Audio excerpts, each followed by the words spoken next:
Undeclared wars of aggression are commonplace in today's society now, in our country and in yours.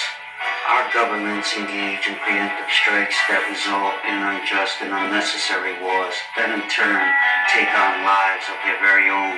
Sadly and tragically, we become accustomed to the use of illegitimate force, the kind of force that was once outlawed by the Nuremberg trials after the Second World War.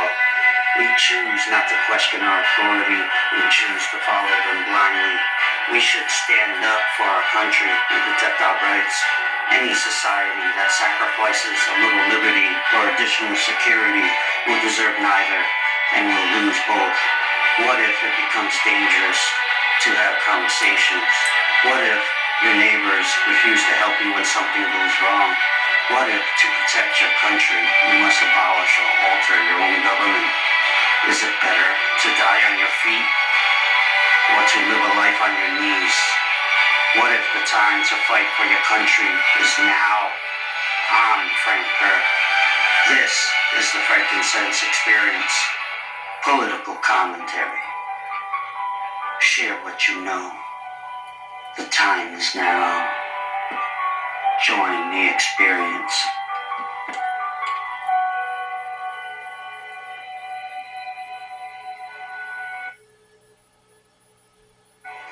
Welcome everyone. Welcome John. Welcome to the show. What do you think about the whole boots on the ground argument?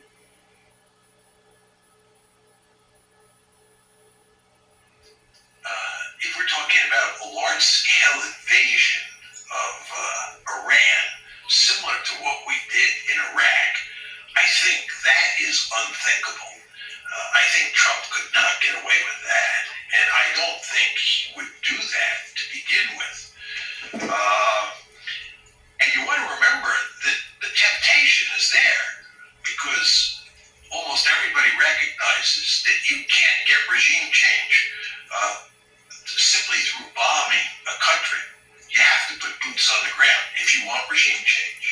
The record's quite clear on that. You can get regime change in Iran, but it requires boots on the ground, which is, of course, what prompts your question, because they haven't got regime change with air power alone. So now maybe time to send in the ground troops.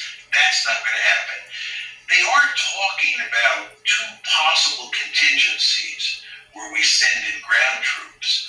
One has to do with the nuclear material that is in the possession of the Iranians that is enriched up to 60%. As you know, you only have to enrich uranium to 90% to get weapons-grade material.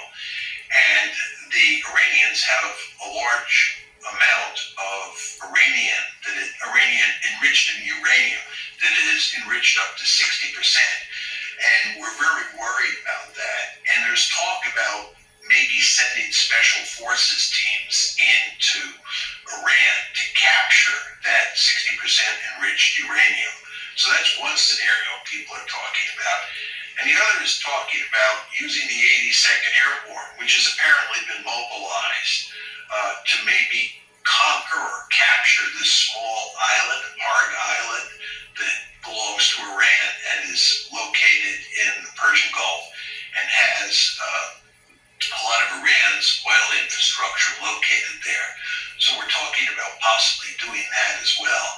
To be honest, I would be surprised if we did either one of those operations, but they're small scale in nature and they're not going to produce success in any meaningful way. And I think the Iranians are smart enough to have figured out that those are possibilities, and they've built a defensive capability to deal with them.